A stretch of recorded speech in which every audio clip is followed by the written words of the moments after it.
Halo, selamat siang para sahabat pos, juga siapapun yang sudi untuk memutar video ini. Ini bisa jadi titik balik awal kehidupan Anda. Saya Tamin Samtopawiro, saya mantan seorang penjual roti asongan belasan tahun dan alhamdulillah kehidupan berubah setelah mengenal sebuah peluang usaha yang sering kali diremehkan banyak orang, yaitu sebuah bisnis yang berbasis jaringan network marketing yang namanya Tien Syariah Internasional. Nah sahabat, saya akan sharing tentang sebuah paradigma, konsep pola pikir aja hari ini. Ya, sekarang begini loh, andaikan ya, Anda ini miskin di suatu daerah, terus Anda punya tetangga yang kaya, tetangga yang baik hati, tetangga yang pemurah, tetangga yang pengasih ya, sering kalau Anda mendapati tetangga seperti itu, tentu Anda sering kebahagiaan. Karena tetangga Anda itu kaya, murah, baik hati, pemberi seperti itu. Pasti ada kebahagiaan gitu loh maksudnya. Nah sekarang coba dipikir ya, sebetulnya setiap orang itu kan mau untuk kaya. Sebetulnya setiap orang itu pengen lo kaya, pengen lo bebas, pengen lo sehat. Bebas dalam arti tidak ada waktu yang memerintah, pengen sehat juga, terus pengen membantu banyak orang. Membantu banyak orang itu membahagiakan kita loh. Bukan sekedar pahalanya nanti, tapi kita bisa membuat orang lain tersenyum, bangga atas apa yang kita perbantukan, itu kebahagiaan juga bagi kita. Oke, sekarang kalau kita pikir-pikir gini ya, kita ini punya Tuhan yang maha kaya, maha pemurah, maha pengasih, maha mengabulkan. Sekarang coba lihat cerita saya tadi, kita punya tetangga, nggak maha kaya, nggak hanya kaya, nggak maha pengasih, nggak hanya suka ngasih, nggak maha pemberi, nggak maha hanya suka memberi gitu aja, kebagian.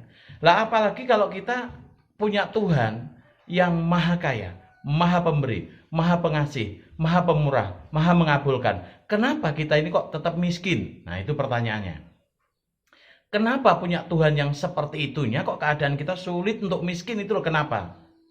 Di mana maha kayanya? Di mana maha pemurahnya, maha memberinya, maha mengabulkannya itu loh di mana? Anda harus mengenali ciri khas ya, gaya Tuhan di dalam memberikan, menunjukkan kemahaannya, gitu loh. Dan teman-teman, sebuah pertemuan dalam bahasa agama kami itu disebut takdir. Pertemuan adalah takdir. Artinya ada apa? Kalau misalkan Anda bertemu dengan seorang teman, baik di online maupun di offline, lalu teman itu memberikan sebuah peluang usaha. Nah, gitu. Nah, pertemuan itu adalah takdir. Bisa jadi apa yang Anda doakan setiap hari, ya, itu diperantarakan lewat kawan yang menawari bisnis ini. Anda paham maksudnya? Gini loh. Memang sepertinya peluang yang datang dari kawan Anda, sepertinya dari kawan Anda. Tapi ketahuilah bahwa pertemuan itu takdir. Bahkan daun jatuh dari pohon, itu sudah kehendak yang maha kuasa. Artinya apa? Kalau Anda bertemu kawan Anda, itu takdir Anda. Bisa jadi itu jawaban doa-doa yang Anda panjatkan untuk menjadi kaya, untuk menjadi sehat, untuk menjadi bebas waktu, ya maksudnya nggak terikat orang lain, untuk menjadi bermanfaat bagi orang lain. Nah terkadang sikap seseorang belum mau belajar udah nolak, belum mau belajar udah negatif, belum tahu apa isinya udah membuangnya begitu aja. Jangankan kok mendengar, begitu tahu informasi belum dibuka, belum apa dibuang. Lah dari mana berkah Tuhan itu datang? Maha pengasihnya Tuhan itu Anda rasakan kalau sikap Anda seperti itu.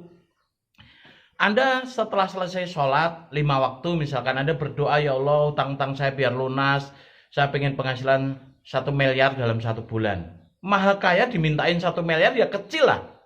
Uangnya Tuhan itu nggak terbatas gitu loh. Lah kalau Anda hanya minta 1 miliar tiap bulan aja misalkan seperti itu, nggak berat bagi Tuhan, itu enteng sekali, kecil, bagaikan Anda tahu pulpen dicelupkan ke air laut. Nah, airnya nempel di pulpen, itulah Anda minta 1 miliar, itu gampangannya seperti itu.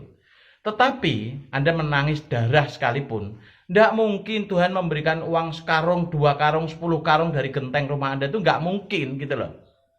Nah, Tuhan itu karena tahu apa yang Anda butuhkan, bukan sekedar apa yang Anda inginkan. Di dalam memberikan sebuah rezeki atau memberikan apa yang Anda minta, itu Tuhan selalu membentuk jiwa Anda agar bisa kontrol atas pemberiannya, tidak tamak, tidak menjadi riak dan lain sebagainya. Seperti halnya Anda orang tua, itu kalau anak Anda misalkan SD, ya, SD kelas 1, terus minta mainan yang harganya 5 juta, 6 juta, atau minta handphone yang harganya 5 juta, 6 juta. Apakah Anda mau berikan? Tentu Anda kan nggak mau memberikan, bukan Anda pelit, karena mengukur kendali anak itu ketika dimintai handphone yang belum waktunya. Bisa jadi nanti jadi jelek tingkah lakunya, jadi jelek nilai sekolahnya, karena memang Anda memberikan sesuatu yang memang belum pantas untuk ia terima. Sama seperti itu, kawan-kawan. Jadi kalau Anda misalkan berdoa pengen kaya biar bisa naik gajikan orang tua, Anda sendiri dan lain sebagainya, Tuhan akan memberi berapa kali, ratus kali dalam hidup Anda diberi peluang lantaran kawan Anda. Ya, jadi ini takdir. Kenapa Anda nggak mau mempelajari lah, minimal mempelajari dan mencobanya. Nah, ini kesalahan terletak di Anda sendiri kan. Tuhan Maha Kaya, ya maha. Anda tiba-tiba di warung kopi, tiba-tiba pas ke pasar, tiba-tiba pas di taman dan segala macam ya, Anda dihubungi seseorang untuk diajak belajar dulu memahami sebuah peluang usaha yang ini Anda mampu, Anda pas, Anda sanggup, karena peluang yang ditawarkan Anda oleh kawan Anda ini tidak berat dari segi modal, kecil, risiko nggak ada dan segala macam. Tapi sikap Anda untuk belajar aja lo nggak mau. Nah, ini yang salah siapa? Kalau keadaan Anda lama miskinnya atau tidak berubah-ubah, itu yang salah itu siapa gitu loh. Ya, jangan mengeluh sama Tuhan, kok saya nggak diberi perubahan hidup. Jangan mengeluh. Tuhan selalu memberikan peluang, bukan memberikan uang kepada Anda. Ya, jadi milikilah sikap bijaksana, minimal mau belajar, minimal mau mencoba. Seperti itu ya. Ketika Anda memiliki sikap seperti itu, hidup Anda itu mudah berubah. Kawan-kawan, zaman sekarang itu jumlah populasi penduduk dunia, kita ngomong di Indonesia saja ya, itu bertambah banyak. Ya, bertambahnya jumlah populasi manusia dan kemajuan teknologi itu mempersempit loh ya peluang kerja. Diakui atau tidak, pengangguran yang intelektual, yang sarjana S1 banyak sekali. Ya, apalagi kalau sekolah Anda hanya SMA atau SMP seperti itu. Yang sarjana aja banyak nganggur kok. Loh, kalau dilogikakan ya, luas Indonesia itu seberapa? Jumlah perusahaan seberapa? Loh, jumlah manusia setiap hari ada kelahiran. Ya, otomatis kalau misalkan setiap hari jumlah penduduk meningkat, lapangan pekerjaan itu saja ya mengecil. Ya, kemajuan teknologi apalagi banyak sekali industri-industri yang menggunakan teknologi canggih sehingga harusnya mesin satu orang satu. Sekarang canggih, dengan satu tombol beberapa mesin bisa digerakkan bersamaan. Nah, dengan seperti itu kan lapangan pekerjaan jadi nyempit. Perusahaan tentu nggak mau kosnya besar untuk bayari karyawan, jadi rampingkan kan seperti itu.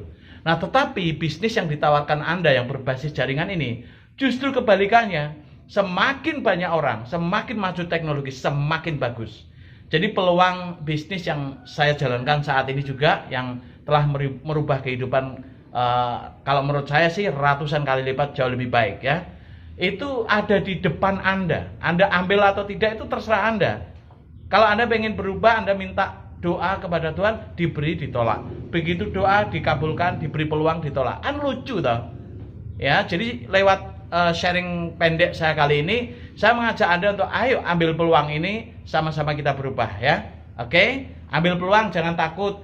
Modal itu berbanding lurus dengan risiko. Kalau modalnya besar ya risikonya besar. Nah, di bisnis ini modalnya apa? Nggak ada modal besar, nggak kecil, makanya risikonya kecil. Nah, karena nggak ada risikonya, nggak ada alasan Anda untuk tidak mengambilnya. Kalau Anda mengambilnya, Anda ikuti petunjuk para mentor, jaminan perubahan itu pasti ya. See you at the top.